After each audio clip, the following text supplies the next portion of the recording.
আগের দিন পড়েছিলাম যে ম্যাটার, কেমিস্ট্রির প্রথম চ্যাপ্টার ম্যাটার পড়েছিলাম। ম্যাটারে এটা আমরা আগেও দেখেছিলাম যে প্রত্যেকটা ম্যাটারকে যদি আমরা ভাঙতে থাকি তো একটা সময় একটা স্মলেস্ট পার্টিকেল পাবো বা কণা পাবো। ঠিক আছে, তাহলে ম্যাটার আমরা জেনেছিলাম কিছু ক্ষুদ্রতম কণা নিয়ে তৈরি, যাদেরকে আমরা বলেছিলাম মলিকিউল। তো বাংলায় এদেরকে বলা হয় অণু। অ্যাকচুয়ালি মলিকিউল কিন্তু ম্যাটারের ক্ষুদ্রতম কণা না। মলিকিউল কিন্তু ফার্দার আরও কিছু ফান্ডামেন্টাল পার্টিকেল নিয়ে তৈরি বা আরও কিছু পার্টিকেলস নিয়ে তৈরি, যাদেরকে আমরা বলবো পরমাণু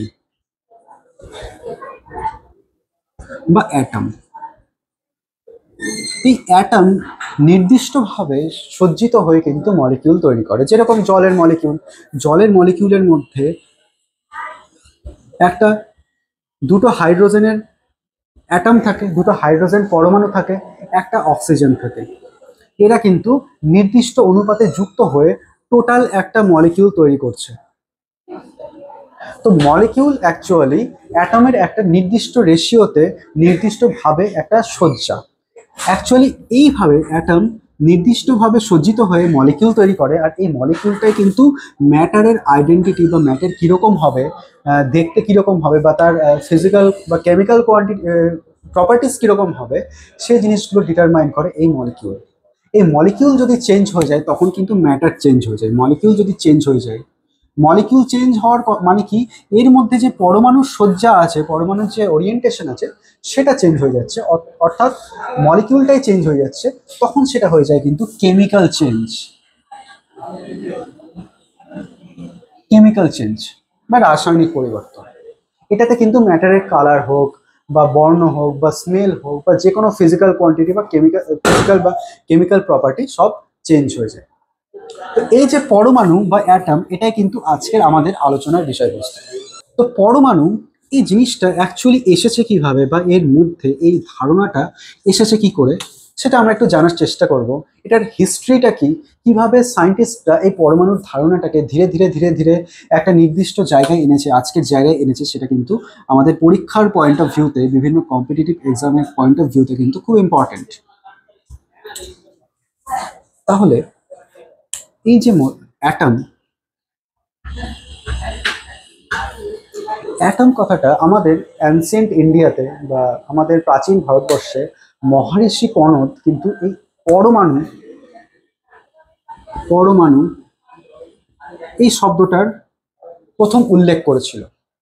তারপর গ্রিক দার্শনিক ডেমোক্রিটাস, এরা কিন্তু এই অ্যাটমের যে কনসেপ্টটা, সেই কনসেপ্টের ব্যাপারে মানে কনসেপ্টটা দিয়েছিল আর কি। তো এটার মানে কি? এটার মানে হচ্ছে এমন একটা পার্টিকেল, এমন একটা কণা যাদেরকে ভাঙা যায় না, বা যার মধ্যে কি আছে সেটা জানা যায় না, যেটা জাস্ট একটা মৌলিক কণা। এটা হচ্ছে মৌলিক ধর্ম, এটা দিয়ে সবকিছু তৈরি। তো এটা কি দিয়ে তৈরি সেটা জানা যায় না। তো সালটা হচ্ছে 1808। একজন সায়েন্টিস্ট, তার নাম জন ডাল্টন।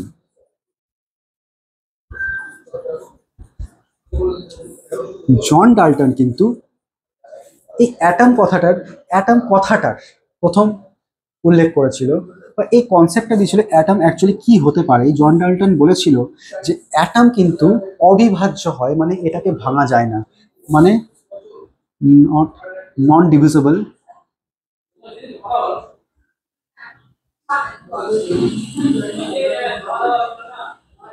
ফান্ডামেন্টাল পার্টিকেল, যে একে ফার্দার ভাঙা যায় না। আর কি বলেছিল, এই অ্যাটম বিভিন্ন পদার্থের ক্ষেত্রে, বিভিন্ন রকম ম্যাটারের ক্ষেত্রে অ্যাটম জিনিসটা কিন্তু বিভিন্ন রকমের হয়, আলাদা আলাদা হয়, বিভিন্ন রকমের অ্যাটম পাওয়া যায়।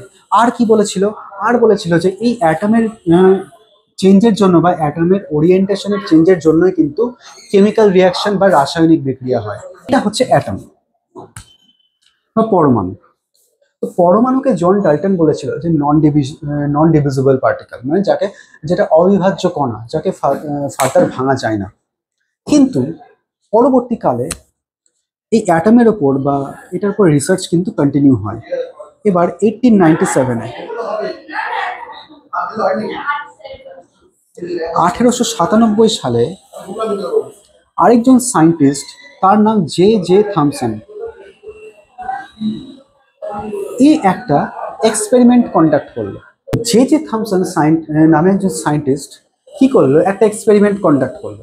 দেখো, 1808 থেকে 1897 এই সময় কিন্তু সায়েন্স আর সায়েন্টিফিক রিসার্চ থেমে থাকেনি।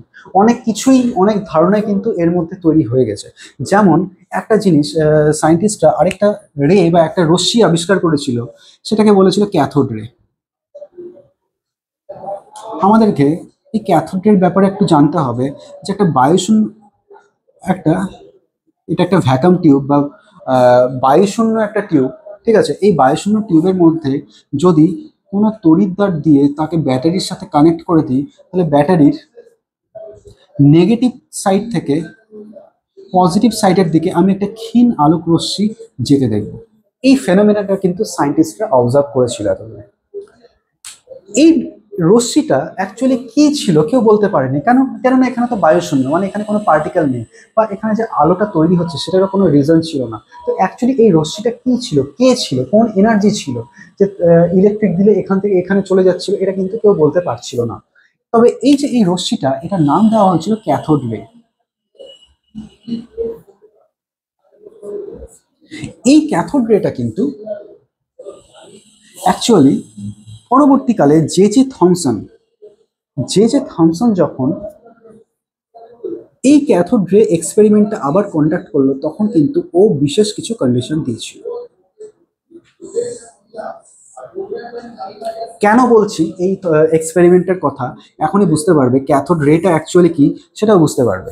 1897 সালে জে জে থমসন কি করলো, এই যে ক্যাথোড রেটা বললাম, সেই ক্যাথোডের এক্সপেরিমেন্টটা আবার কন্ডাক্ট করে ও কি করলো, একই জিনিস করলো, যে বায়ুশূন্য মিডিয়াম করে দিয়েছিল। ঠিক আছে, দেখলো যে এখানে ব্যাটারি কানেক্ট করলো, দেখলো যে নেগেটিভ সাইড থেকে পজিটিভ সাইডের দিকে একটা ক্ষীণ আলোক রশ্মি যাচ্ছে। তো বিজ্ঞানীরা অ্যাকচুয়ালি এই যে আলোক রশ্মিটা কি সেটার সম্পর্কে কিন্তু জানতে পারেনি কখনো, এটা কি হতে পারে। থমসন কি করলো, এইখানে কিন্তু এক্সটার্নাল ইলেকট্রিক ফিল্ড অ্যাপ্লাই করলো, যে এখানে পজিটিভ, একদিকে নেগেটিভ, আরেকটা এক্সটার্নাল ইলেকট্রিক ফিল্ড ও অ্যাপ্লাই করলো।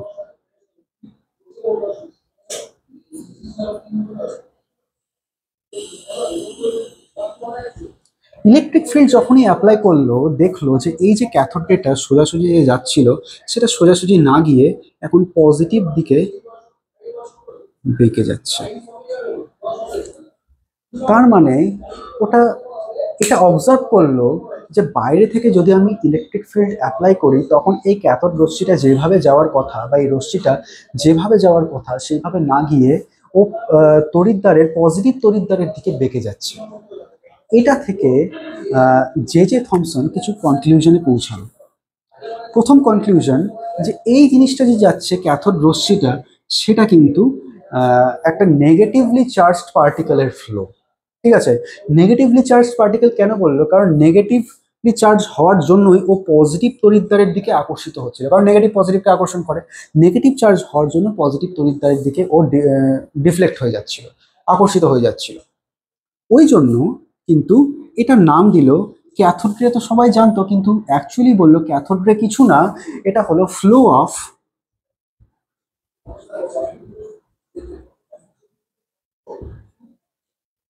নেগেটিভলি চার্জড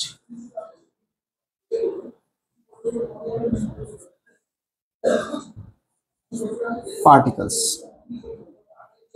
এটা হলো ক্যাথোড রে। আর কি, এই যে নেগেটিভলি চার্জ পার্টিকেল, এগুলো আসছে কোথা থেকে, কেননা এর মধ্যে তো কোনো কিছুই নেই, কোনো বাতাস নেই বা কিছুই নেই, একদম টোটালি শূন্য স্থান এই টিউবটার মধ্যে। তো এটা আসছে কোথা থেকে, আসছে অ্যাকচুয়ালি তড়িৎদ্বার থেকে, তড়িৎদ্বার যে অ্যাটম নিয়ে তৈরি সেখান থেকে আসছে, বা সার্কিট থেকে আসছে। এই যে নেগেটিভলি চার্জ পার্টিকেলগুলো এইখান থেকে আসছে, এইখান থেকে এসে পজিটিভ দিকে যাচ্ছে। তাহলে এই যে তড়িৎদ্বারগুলো যে অ্যাটম নিয়ে তৈরি, সেই অ্যাটমের মধ্যেই কিছু আছে যেটা নেগেটিভলি চার্জ পার্টিকেলটাকে বের করছে, বা এই নেগেটিভলি চার্জ পার্টিকেলটা ওই অ্যাটমের মধ্যেই আছে বা ওই পরমাণুর মধ্যেই আছে। তো জে জে থমসন এটা কনক্লুড করলো যে অ্যাটমের মধ্যে কিছু নেগেটিভলি চার্জড পার্টিকেল থাকে, যেটার নাম দিল ও ইলেকট্রন।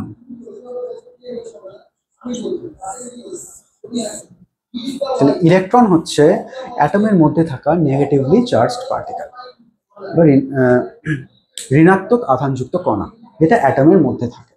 তাহলে এই যে ইলেকট্রন, ইলেকট্রনের ডিসকভারি কে করেছিল প্রথমে? 1897 সালে, সালটা অবশ্যই মনে রাখতে হবে, এখান থেকে কোশ্চেন হয়। 1897 সালে কে জে জে থমসন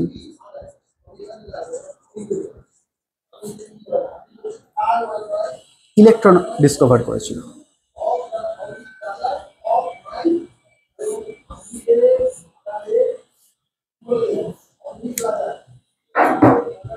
আচ্ছা, এবার এর মধ্যে কিন্তু এক্সপেরিমেন্ট চলতে থাকে। এক্সপেরিমেন্ট চলতে থাকে মানে জে জে থমসন আরো এক্সপেরিমেন্ট করলো এবং আরো কিছু কনক্লুশনে পৌঁছালো। প্রথম কথা, cathode ray experiment J J Thomson করেছিল 1897 সালে, এবং সেখানেই যে ইলেকট্রনের উপস্থিতির কথা বলেছিল অ্যাটমে, সেটাও 1897 সালেই বলেছিল। পরবর্তীকালে জে জে থমসন আরো এক্সপেরিমেন্ট করে একটা অ্যাটমিক মডেল দিয়েছিল।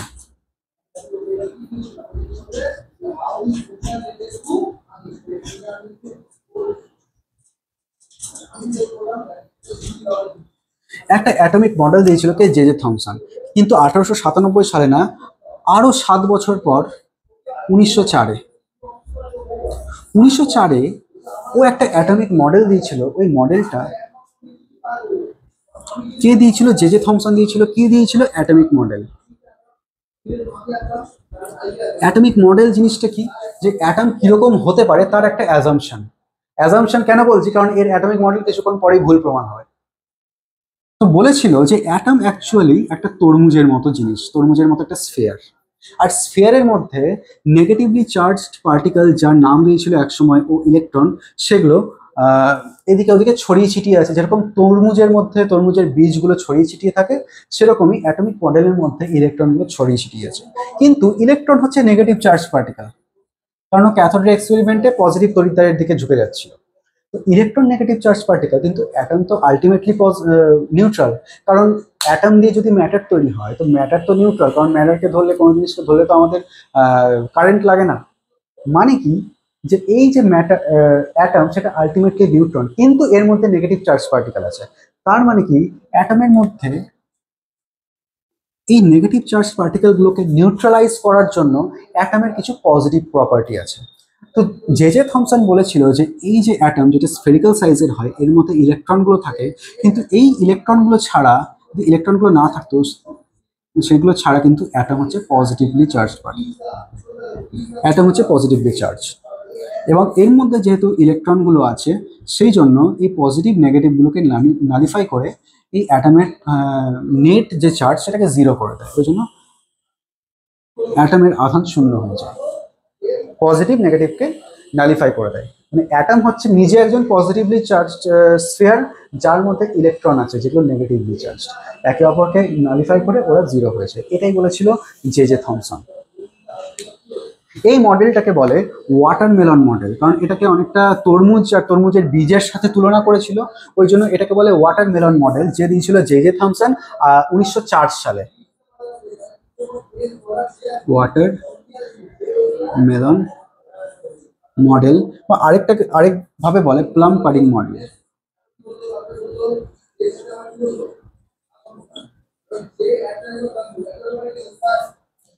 ওকে, এবার এতদূর হলো জে জে থমসনের গল্প। এবার কিন্তু এক্সপেরিমেন্ট চলতে থাকলো। এক্সপেরিমেন্ট চলতে থাকলো 1904 সালের গল্প বললাম। এবার আরো 5 বছর পর জাম্প করা যাক 1909 সাল। 1909 সালে আরেকজন সায়েন্টিস্ট, তার নাম আর্নস্ট রাদারফোর্ড, আরেকটা এক্সপেরিমেন্ট কন্ডাক্ট করল। এক্সপেরিমেন্টে কি ছিল, যে ও এরকম একটা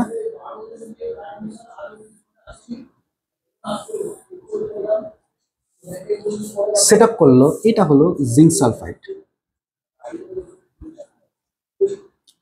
এর মধ্যে ও একটা গোল্ড ফয়েল মানে পাতলা সোনার পাত, পাতলা মানে খুবই পাতলা, এতটা পাতলা একটা কাগজ বা একটা পৃষ্ঠা যতটা পাতলা থাকে তার থেকেও অনেক পাতলা, মানে এটার থিকনেস কতটা পাতলা, মানে এটার থিকনেস বলতে পারো 1000 অ্যাটম, 1000 অ্যাটমস। এটা হলো গোল্ড, সোনা। গোল্ড ফয়েল এখানে রাখলো, এইদিকে এটা হচ্ছে জেরেনেসোফোরের একটা পাত, এরকম একটা সেট আপ করলো। এই সেট আপে আরেকটা মেশিন লাগালো, এই মেশিন থেকে এমিট হবে আলফা পার্টিকেল।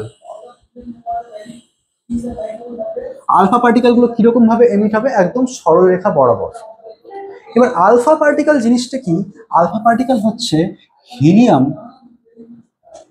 হিলিয়াম হলো একটা পরমাণু বা একটা মৌলিক পদার্থ, তার দুটো ইলেকট্রন থাকে, তার দুটো ইলেকট্রন থাকে। এখান থেকে যদি আমি দুটো ইলেকট্রন বের করে নিই তাহলে হিলিয়াম কিন্তু 2+ হয়ে যায়, He2+ হয়ে যায়। এই He2+ বা হিলিয়ামের দুটো ইলেকট্রন যদি আমি বের করে নিই, He2+, এইটা কিন্তু হয়ে যায় উইদাউট ইলেকট্রন। হিলিয়ামের যে অ্যাটম ইলেকট্রন ছাড়া, সেটা পজিটিভলি চার্জ পার্টিকেল বলতে পারো, কারণ ইলেকট্রন চলে গেছে, নেগেটিভিটি চলে গেছে, এখন পজিটিভ চার্জ পার্টিকেল হয়ে গেছে। তো এইটা হয়ে গেল তোমার আলফা পার্টিকেল। তো এই আলফা পার্টিকেলই এইখান থেকে, এই মেশিন থেকে এমিট হচ্ছে।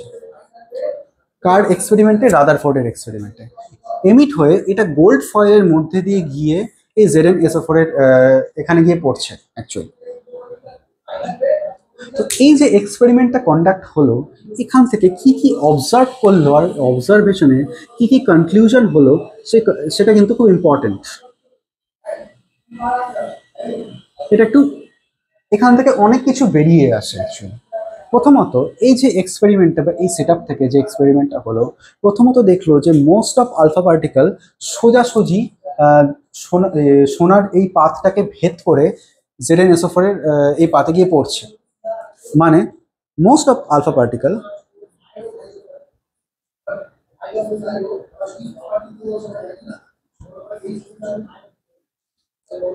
do not change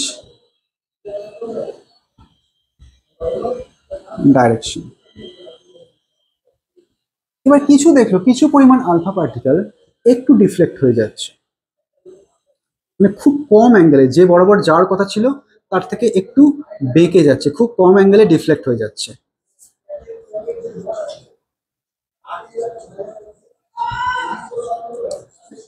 deflect in small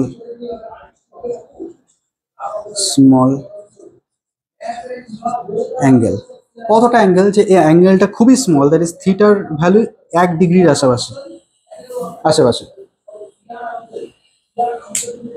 আর কি আরো কম, মানে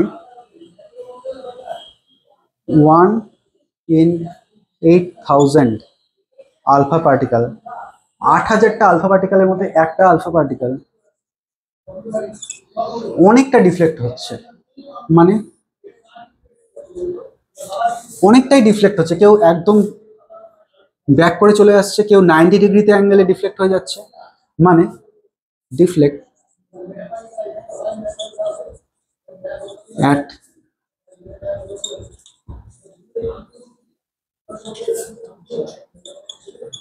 angle that is greater than equal to 90 degree, 90 or more, 90 ডিগ্রির থেকেও বেশি অ্যাঙ্গেলে ডিফ্লেক্ট হয়ে যাচ্ছে। এইখান থেকে এই তিনটা পয়েন্ট থেকে কি কি কনক্লুশনে আসা যায়? প্রথম পয়েন্টটা খুবই সোজা, most of alpha particles do not change their direction. মানে কি এই সোনার পাতের মধ্যে যেটা 1000 অ্যাটম ঠিক ছিল, তার মধ্যে দিয়ে কিন্তু বেশিরভাগ আলফা পার্টিকেল চলে যেতে পারছে, মানে কি ওকে বাধা দেওয়ার কেউ থাকছে না। তাহলে প্রথম যে পয়েন্টটা ছিল সেখান থেকে আমি যদি কনক্লুশন ড্র করি যে most part of atom is vacuum, অ্যাটমের বেশিরভাগ পার্ট কিন্তু শূন্য। দ্বিতীয়ত, কিছু আলফা পার্টিকেল আছে যে খুব অল্প অ্যাঙ্গেলে বেঁকে যাচ্ছে। দেখো আলফা পার্টিকেল যেটা He2+, সেটা কিন্তু ইলেকট্রনের থেকে অনেকটাই বেশি ভারী। তো কিছুটা আলফা পার্টিকেল আছে যেটা একটু অল্প স্মল অ্যাঙ্গেলে বেঁকে যাচ্ছে। ধরো এটা হচ্ছে ইলেকট্রন, যেটা এই সোনার পাতের মধ্যে আছে, সোনার পাতের পরমাণুর মধ্যে ইলেকট্রন আছে। এবার আলফা পার্টিকেল আসছে,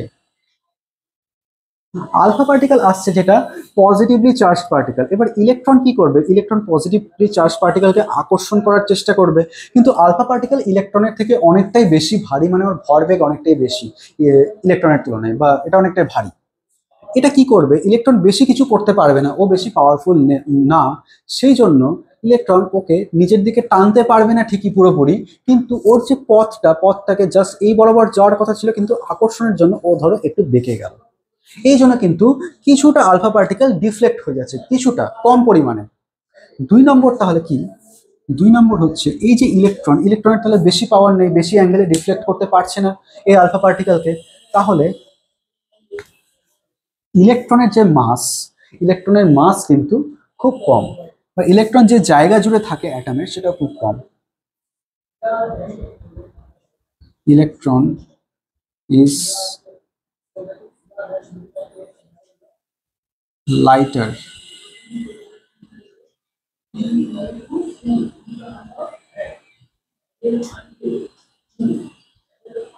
compared to atom, and it occupies less space. এবার আরেকটা জিনিস দেখো, যে 3 নম্বর পয়েন্টটা, যে খুব কম আলফা পার্টিকেল 8,000টার মধ্যে একটা যেটা বললাম, সেটা কিন্তু কি হচ্ছে, পুরোপুরি অনেকটা অ্যাঙ্গেলে বেঁকে যাচ্ছে। মানে কি, অ্যাটমের মধ্যে খুব কম জায়গা জুড়ে থাকলেও এমন কিছু একটা আছে যেটা খুব পাওয়ারফুল, যেটা আলফা পার্টিকেলকে অনেকটাই বাঁকিয়ে দিতে পারছে।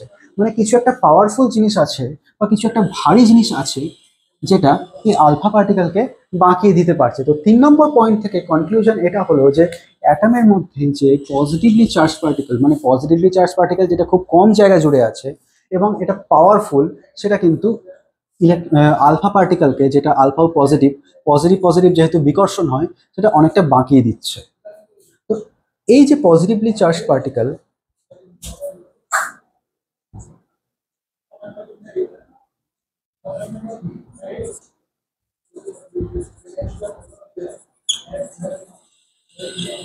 Charged particles within atom exist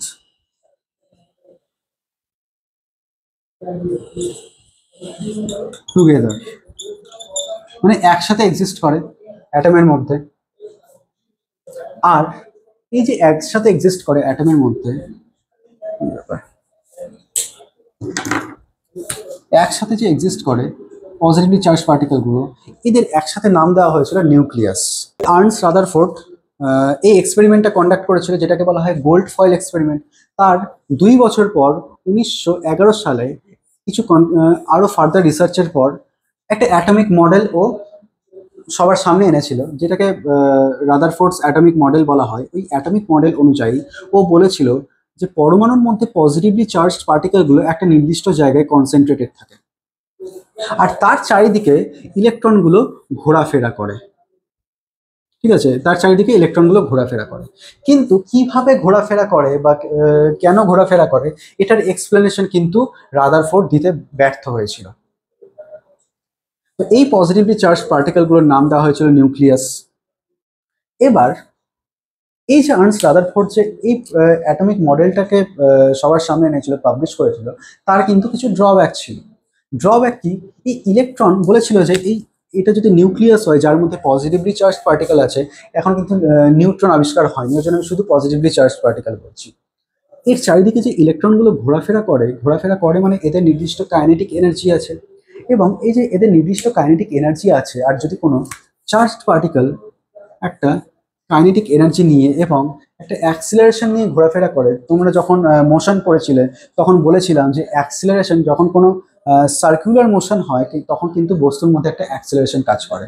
অর্থাৎ এই যে ইলেকট্রনগুলো সার্কুলার পথে, যেটা রাদারফোর্ড বলেছিল যে নিউক্লিয়াসের চারিদিকে সার্কুলার পথে ওরা ঘোরাফেরা করছে, তো ইলেকট্রনগুলো নেগেটিভলি চার্জ পার্টিকেল সার্কুলার পথে যখন ঘোরাফেরা করছে তখন ওদের মধ্যে ত্বরণ বা অ্যাক্সেলারেশন আছে।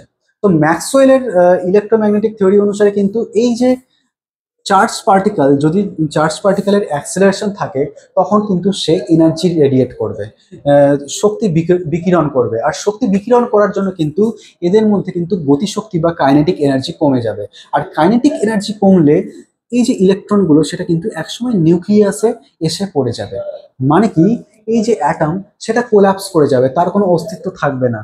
মানে অ্যাটমের যদি অস্তিত্ব না থাকে তাহলে কিন্তু আমাদের গোটা ইউনিভার্সেরই অস্তিত্ব থাকতো না, কারণ গোটা ইউনিভার্স সবকিছুই আলটিমেটলি অ্যাটম দিয়ে তৈরি। কিন্তু এটা কিন্তু অ্যাকচুয়ালি হয় না। এটা ছিল আর্নস্ট রাদারফোর্ডের লিমিটেশন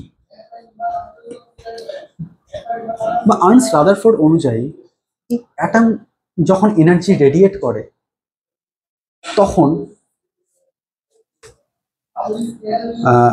যে স্পেকট্রাম বা বর্ণালী পাওয়া যায় সেটা কিন্তু লাইন স্পেকট্রাম পাওয়া যায় অ্যাকচুয়ালি। কিন্তু আর্নস্ট রাদারফোর্ডের অনুযায়ী সেটা লাইন স্পেকট্রাম হতো না, বর্ণালীর যে কালারগুলো একে অপরের সাথে মিশে থাকতো, কিন্তু অ্যাকচুয়ালি কালারগুলো লাইন স্পেকট্রাম হয়। এইভাবে একটা কালার পুরোপুরি আলাদা আলাদাভাবে অবস্থান করে। ওই জন্য এই কটা এক্সপ্লেনেশন, যে এই যে লাইন স্পেকট্রাম কেন পাওয়া যাচ্ছে, কেন অ্যাটম কোলাপস করছে না, এই কটা এক্সপ্লেনেশন কিন্তু আর্নস্ট রাদারফোর্ডের অ্যাটমিক মডেল কিন্তু দিতে পারেনি। এইটা ছিল রাদারফোর্ডের অ্যাটমিক মডেলের ব্যর্থতা। আরো দিতে পারেন যে ইলেকট্রনগুলো কোন কক্ষপথে কিভাবে কোথায় কটা ঘোরাফেরা করবে, এই এক্সপ্লেনেশনগুলো কিন্তু দিতে পারেনি। এইটা ছিল ওর ব্যর্থতা। ব্যর্থতা থাকার জন্য রিসার্চ অ্যান্ড এক্সপেরিমেন্ট কিন্তু বন্ধ হয়নি, চলতে থাকে। এই সময় এই যে 1900 সালের পর থেকে কিন্তু আমাদের মানব সভ্যতায় একটা যুগান্তকারী ফিজিক্সের ব্রাঞ্চ তৈরি হয়েছিল, যেটা কোয়ান্টাম ফিজিক্স। সেই কোয়ান্টাম ফিজিক্সের উপরও কিন্তু রিসার্চ প্যারালালি চলতে থাকে। এই অ্যাটমিক মডেলগুলো অ্যাকচুয়ালি যারা দিয়েছিল তারা এই কোয়ান্টাম ফিজিক্সের কোনো ধারণাকে সেখানে ইনক্লুড করেনি। আর সেখানে ইনক্লুড না করার জন্য কিন্তু অ্যাটমিক মডেলকে ঠিকঠাক এক্সপ্লেন করা যাচ্ছিল না। এবার আসলো 1913 সাল, মানে রাদারফোর্ড যে বছর তার অ্যাটমিক মডেল দিয়েছিল তার ঠিক 2 বছর পর 1913 সালে বোর বলে একজন সায়েন্টিস্ট, সে আরো কিছু অ্যাড করলো।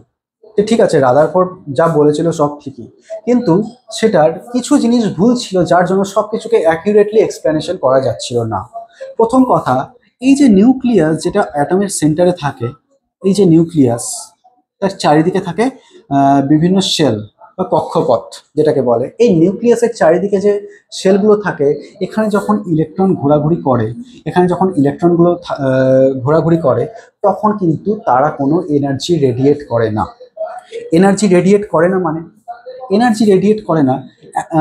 ম্যাক্সওয়েল তো বলেছিল যে এনার্জি রেডিয়েট করার কথা, কিন্তু বোর বলেছিল যে এইখানে এই অ্যাটমিক লেভেলে এই ক্লাসিক্যাল ফিজিক্সের রুলস চলে না, এখানে অন্য রুলস চলে, এখানে কোয়ান্টাম ফিজিক্সের রুলস চলে।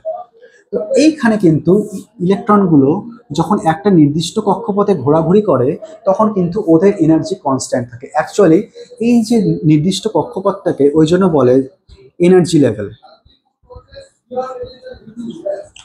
এই একটা নির্দিষ্ট এনার্জি লেভেলে যখন ইলেকট্রন থাকে তখন কিন্তু তাদের এনার্জি বা শক্তি এটা কনস্ট্যান্ট থাকে বা ধ্রুবক থাকে। কোনো কারণে একটা ইলেকট্রন যদি একটা কক্ষপথ থেকে আরেকটা কক্ষপথে জাম্প করে মানে কি, নিউক্লিয়াসের সব থেকে কাছের কক্ষপথ যেটা, সেটা হচ্ছে লোয়ার। আচ্ছা, তো ইলেকট্রন যখন একটা কক্ষপথ থেকে আরেকটা কক্ষপথে জাম্প করে তখন আরেকটা জিনিস বলে দিই, নিউক্লিয়াসের যে সব থেকে কাছের কক্ষপথ, সে কক্ষপথে কিন্তু এনার্জি সব থেকে কম, এনার্জি লেভেল সব থেকে কম। যত দূরে যাওয়া হয় তার এনার্জি লেভেল কিন্তু বাড়তে থাকে, এটা বোর বলেছিল। যখন ইলেকট্রন একটা কক্ষপথ থেকে মানে লোয়ার এনার্জি লেভেল থেকে হায়ার এনার্জি লেভেলে যায়, জাম্প করে কোনো কারণে, তখন কিন্তু ওকে এনার্জি গেইন করতে হয় বা বাইরে থেকে এনার্জি ওকে অ্যাবজর্ব করতে হয়, তখনই কিন্তু ও এখান থেকে এখানে যেতে পারে। আবার ও হায়ার কোনো এনার্জি লেভেল থেকে লোয়ার এনার্জি লেভেলে যদি আসে, তার মানে কি ও এনার্জি এখানে বেশি ছিল, এখানে আসতে গেলে ওর এনার্জি কম হতে হবে। তাহলে এইখান থেকে এইখানে আসার সময় ওকে এনার্জি কিছু লস করতে হয়। ওই এনার্জি লসটা কিন্তু ও রেডিয়েশনের মাধ্যমে করে, বিকিরণের মাধ্যমে করে। ঠিক আছে, ধরো এখান থেকে এখানে এনার্জি যাওয়ার জন্য যে এনার্জিটা লস করেছে সেটাকে আমি যদি ডেল্টা ই নাম দিই, এখানকার এনার্জি লেভেল E1, এখানকার এনার্জি লেভেল E2, তাহলে ডেল্টা ই হবে E1, যেটা হায়ার এনার্জি লেভেল ছিল E1 মাইনাস E2। তো এই ডেল্টা ইটা মানে এই পরিমাণ এনার্জি ও বের করে দেবে। ঠিক আছে, তো এই এনার্জি বের করে দেবে, সেটাকে কিন্তু delta E equal to H nu. H nu হচ্ছে, এটা হচ্ছে রেডিয়েশনের এনার্জি। নিউ হচ্ছে এনার্জিটা একটা রেডিয়েশন বা ইলেকট্রোম্যাগনেটিক ওয়েভের আকারে বেরোয়, সেই ওয়েভের ফ্রিকোয়েন্সি হচ্ছে নিউ। আর এইচকে বলা হয় প্ল্যাঙ্কের ধ্রুবক বা প্ল্যাঙ্কস কনস্ট্যান্ট। তো এইটা হলো বোর বলেছিল। বোর আরো বলেছিল যে এই যে একটা কক্ষপথের নাম ও প্রথমত দিয়েছিল লোয়ার এনার্জি লেভেল বা কক্ষপথকে নাম দিয়েছিল n=1, তারপরে n=2, তারপর n=3, এইভাবে আস্তে আস্তে হায়ার এনার্জি লেভেলে 1 থেকে আস্তে আস্তে 2, 3 এইভাবে হায়ার এনার্জি লেভেলে ও গেছিল। এই যে এনার্জি লেভেল থেকে n=1, ধরো বলেছিল যে একটা নির্দিষ্ট কক্ষপথে, ঠিক আছে, একটা নির্দিষ্ট কক্ষপথে বা একটা নির্দিষ্ট এনার্জি লেভেলে যে এই যে ইলেকট্রন ঘুরছে তার কৌণিক ভরবেগ বা angular momentum, that is mv/r। আর ফর এই যে অ্যাটমের রেডিয়াস কোথা থেকে, যে অ্যাটমের সেন্টার বা নিউক্লিয়াস থেকে ওই কক্ষপথের দূরত্ব বা রেডিয়াস mvr, সেটা হয় nh/2π। এখানে এম হচ্ছে তোমার ইলেকট্রনের ভর, ভি হচ্ছে কতটা গতিবেগ নিয়ে ও ঘুরছে, আর আর হচ্ছে ওই যে এনার্জি স্টেট বা এনার্জি লেভেলের কিছু না বলে নিউক্লিয়াস থেকে এনার্জি লেভেলের ডিস্টেন্স বা যেটা রেডিয়াস। mvr nh/2π হয়। এই এন এর ভ্যালুটা কিন্তু প্রথম কক্ষপথের জন্য 1, দ্বিতীয় কক্ষপথের জন্য 2, তৃতীয় কক্ষপথের জন্য 3, এগুলো actually principal quantum number. h/2π, H হচ্ছে প্ল্যাঙ্কের কনস্ট্যান্ট, তার এন হচ্ছে এই ভ্যালুগুলো 1, 2, 3, 4, এন এর ভ্যালু সবসময় ইন্টিজার হয়। এন এর ভ্যালু সবসময় ইন্টিজার হয়, এটার ভগ্নাংশে কখনো হয় না। আর এই জিনিসটাকে বলে কোয়ান্টাইজেশন অফ অ্যাঙ্গুলার মোমেন্টাম। এই জিনিস বলেছিল বোর। তো এইভাবে কিন্তু অ্যাটমের ধারণাটা আস্তে আস্তে উঠে এসেছে, ইভলভ হয়েছে। এইবার পরবর্তীকালে আরেকটা সূত্র আসে যেটাকে বলে বোর বাড়ি স্কিম।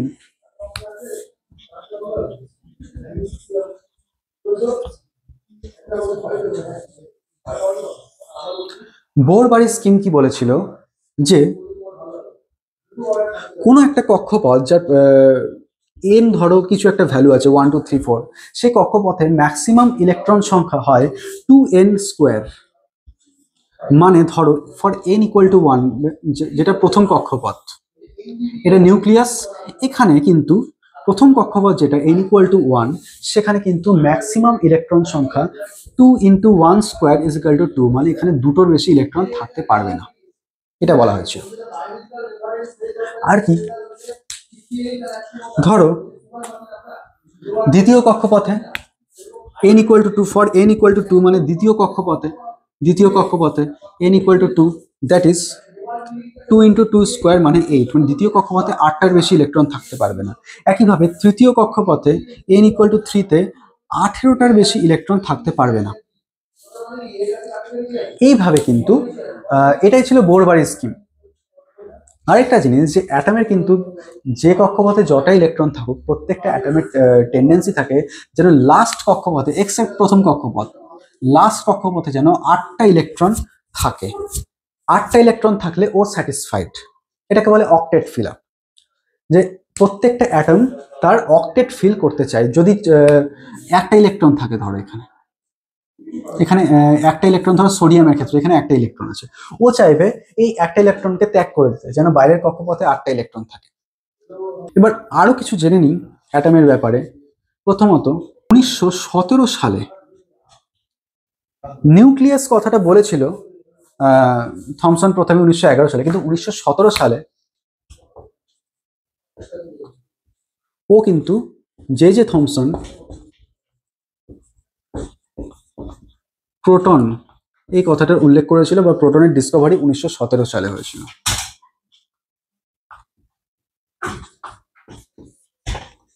এবার পরবর্তীকালে আরো পরে নিউট্রনের আবিষ্কার আরো পরে হয়। নিউট্রন আবিষ্কার হয়েছিল 1932, এটা হচ্ছিল জেমস চ্যাডউইক।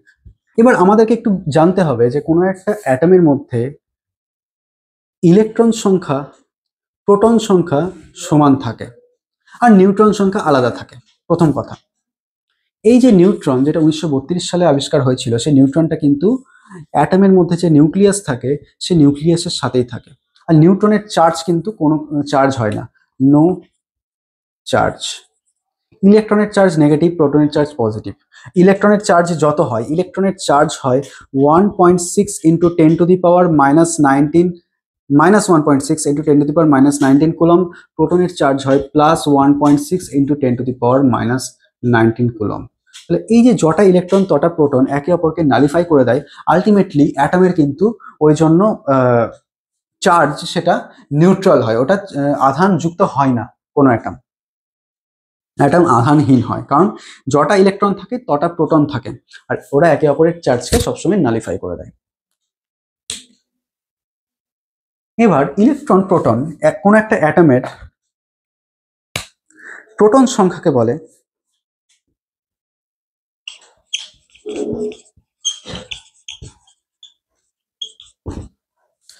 এটাকে বলে অ্যাটমিক নাম্বার। আর proton number of proton number of neutron, এদেরকে একসাথে বলে মাস নাম্বার। এটা হলো মাস নাম্বার। তো কোনো একটা অ্যাটমে,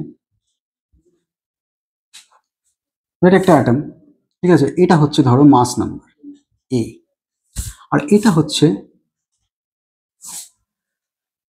হলো অ্যাটমের সংকেত, এটা হচ্ছে মাস নাম্বার, এটা হলো atomic number.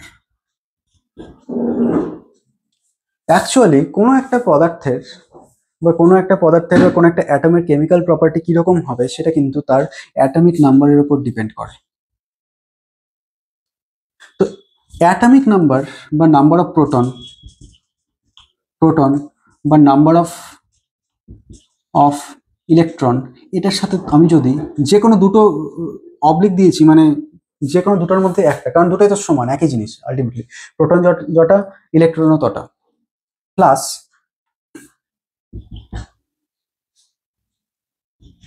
Number of neutron, এটা হয় তোমার এই যে mass number, that is A. তাহলে এ অ্যাকচুয়ালি জেড বা অ্যাটমিক নাম্বার, এটাকে বলে নাম্বার অফ প্রোটন বা নাম্বার অফ ইলেকট্রন, এটাকে বলে atomic number, that is atomic number. তার সাথে আমি যদি নিউট্রন নাম্বার অ্যাড করি, A is equal to Z plus N হয়।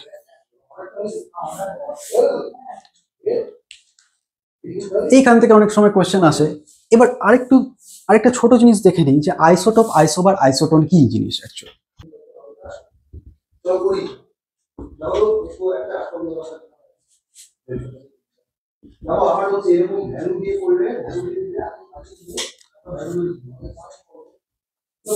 আইসোটোপ কি জিনিসটা,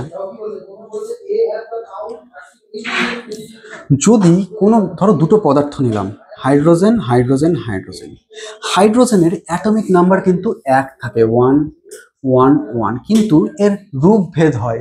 কিরকম রূপভেদ? এর ভর সংখ্যা কারো 1 থাকে, কারো ভর সংখ্যা 2 থাকে, কারো ভর সংখ্যা 3 থাকে। এটাকে বলে প্রোটিয়াম, এটাকে বলে ডিউটিয়াম, এদেরকে বলে ট্রিটিয়াম। দেখো অ্যাকচুয়ালি একটা জিনিস দেখো, এই যে এ, এই যে এ, এখান থেকে আমি যদি জেড বিয়োগ করি, জেডটা এদিকে আনি, জেড পাওয়া যাবে এন।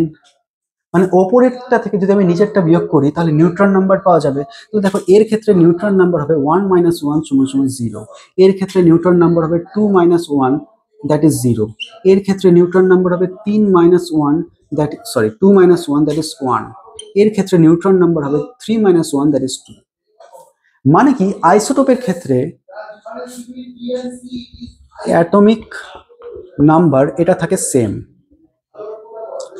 ঠিক আছে, ভর সংখ্যা মাস নাম্বার এটা থাকে আলাদা, ডিফারেন্ট।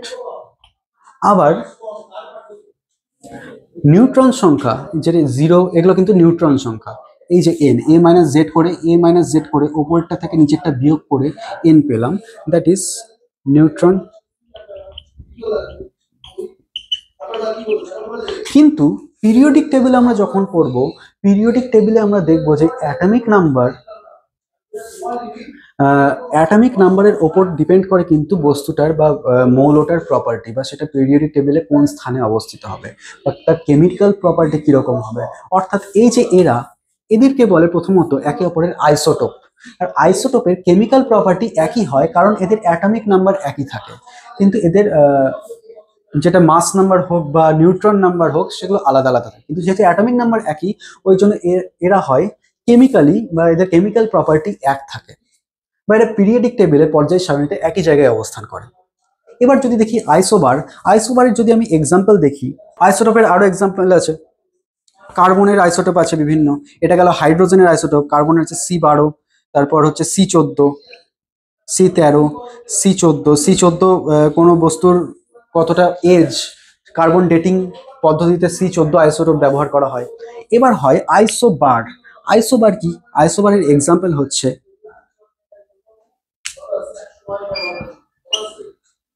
আর্গন আর ক্যালসিয়াম। আর্গন ক্যালসিয়ামের অ্যাটমিক নাম্বার 20, এর আর্গনের অ্যাটমিক নাম্বার 18, কিন্তু এর ভর সংখ্যা একই, মাস নাম্বার একই, দ্যাট ইজ 40। তাহলে ক্যালসিয়ামের ভর সংখ্যা 40, অ্যাটমিক নাম্বার 18, তাহলে নিউট্রন সংখ্যা কি হবে? এই নিউট্রন সংখ্যা হবে 40 - 18। আমরা একটু আগে দেখলাম যে ওপরটা থেকে নিচেরটা বিয়োগ করলে সিম্পলি, ওপরেরটা থেকে নিচেরটা বিয়োগ করলে সিম্পলি নিউট্রনের নাম্বার বেরোয়। ক্যালসিয়ামের নিউট্রনের নাম্বার কি হবে? 40 - 20 দ্যাট ইজ 20। মানে কি এখানে অ্যাটমিক নাম্বার আলাদা আলাদা, নিউট্রন নাম্বার আলাদা আলাদা, কিন্তু ভর সংখ্যা একই, মানে মাস নাম্বার সেম। বাকি দুটো অ্যাটমিক নাম্বার আর নিউট্রন নাম্বার আলাদা আলাদা। এটা হচ্ছে আইসোবার। এরা কিন্তু পিরিয়ডিক টেবিলের একই জায়গায় অবস্থান করে না, কেননা এদের অ্যাটমিক নাম্বারটা আলাদা আলাদা, ওই জন্য। আর এদের কেমিক্যাল প্রপার্টিও আলাদা আলাদা। আইসোটোন কি? আইসোটোন হচ্ছে যখন